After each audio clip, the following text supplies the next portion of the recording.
ஆண்டவராகிய இயேசு கிறிஸ்துவின் நாமத்தில் உங்களுக்கு வாழ்த்துக்கள். எல்லாரும் எப்படி இருக்கீங்க? சுகமா இருக்கீங்களா? சந்தோஷமா இருக்கீங்களா?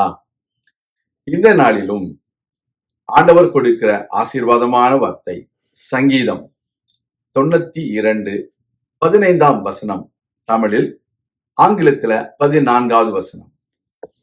Psalms 92:14 in English.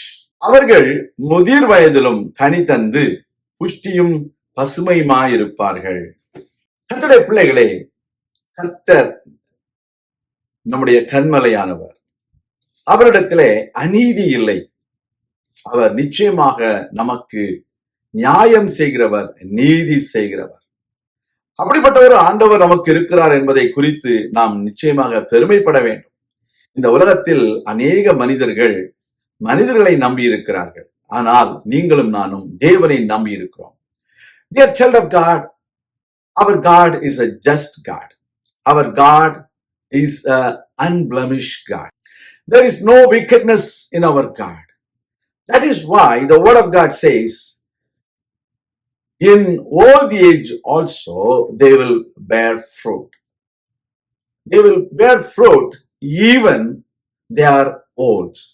It is very important for us to bear fruit. The word of God says, our God is a just God. There is no wickedness in him, so we will bear fruit.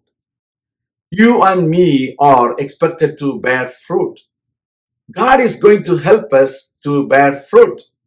We need to understand that. And also the word of God says, they'll be fresh and green even in their old age. That means they will be young.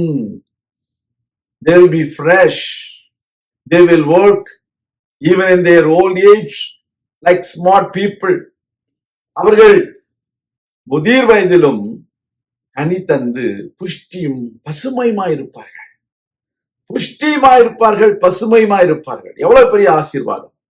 நீங்களும் நானும் நம்முடைய கர்த்தரிடத்திலே அநீதி இல்லை என்று அறிந்து கொள்ள வேண்டும். நம்முடைய தேவனிடத்திலே அநீதி இல்லை என்பதை நாம் மறந்து கூடாது. அவர் நமக்கு நியாயம் செய்கிறவர். நம்முடைய தேவன் உத்தமர். அவரிடத்திலே அநீதி இல்லை. You need to understand. Today, are you following our God? He is an unblemished God. He is a faithful God. He is a truthful God. There is no wickedness in him. He is always right. That is why the followers of our God will always bear fruit, and they will be fresh, and they will be like young people.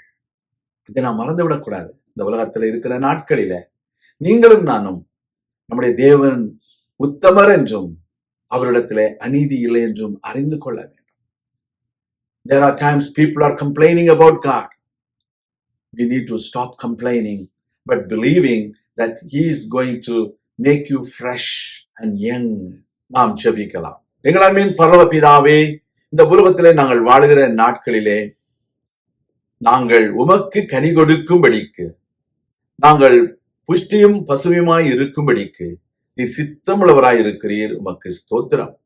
இந்த வேளையிலும் எங்களை நாங்கள் தாழ்த்தி உம்முடைய கரங்களில் ஒப்புக் கொடுக்கிறோம். நீர் பெரிய காரியங்களை செய்திருளும், அற்புத அடையாளங்களை செய்திருளும். எங்களை கனி கொடுக்கிறவர்களாக மாற்றும். நாங்கள் எல்லா சூழ்நிலையிலும் நீர் உத்தமர் என்றும் உம்மிடத்தில் அநீதி இல்லை என்றும் நாங்கள் விளங்க பண்ணும்படிக்கு எங்களை ஆசீர்வதியும். இயேசு கிறிஸ்துவின் நாமத்தில் ஜெபிக்கிறோம் எங்கள் நல்ல பிதாவே, ஆமேன். கர்த்தர் தாமே உங்களை ஆசீர்வதிப்பாராக. ஆமேன்.